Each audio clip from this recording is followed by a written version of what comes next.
अरे प्रसाद, आज जागतिक रेडिओ दिन. पण रेडिओ कोण ऐकतो ना आजकाल? सगळ्यांकडेच मोबाईल आहे आणि मोबाईलवर सगळं असतं ना. अरे पण तुला हे माहिती आहे का, आजही 2.5 अब्ज लोक रेडिओ ऐकतात. बापरे. आणि सगळ्यात महत्त्वाचं, दुसऱ्या महायुद्धात ब्रिटिशांनी नाझींना आणि हिटलरला फसवण्यासाठी 2 फेक रेडिओ स्टेशन सुरू केले होते. पण नेमकं त्यातून ते करायचे काय? त्यातून ते लोकांना चुकीची माहिती द्यायची, जसं की जर्मन अधिकारी भ्रष्ट आहेत, लोकांची फसवणूक होते, सैनिकांची फसवणूक होते, आपण युद्ध हरत चाललोय. त्याच्यामुळे लोकांच्यात एक संभ्रमाची अवस्था निर्माण झाली होती. म्हणजे ब्रिटिशांनी त्या काळामध्ये फेक न्यूज पसरवायला सुरुवात केली होती. अगदी बरोबर. पण बघ ना, त्या काळी या प्रसारमाध्यमाचा किती हुशारीने वापर केला होता. खरे राव, पण लोकांचा यावर विश्वास बसायचा का? अगदीच.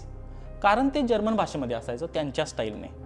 त्यामुळे त्यांना वाटायचं की हे आपलंच कोणीतरी आहे जे आपल्याला सांगते. त्याच्यामुळे प्रचंड गोंधळ उडायचा. कमाल आहे राव. म्हणजे रेडिओने मनोरंजन पण केलं, माहिती पण दिली आणि युद्धाच्या काळात महत्त्वाची भूमिकाही बजावली. अगदी बरोबर.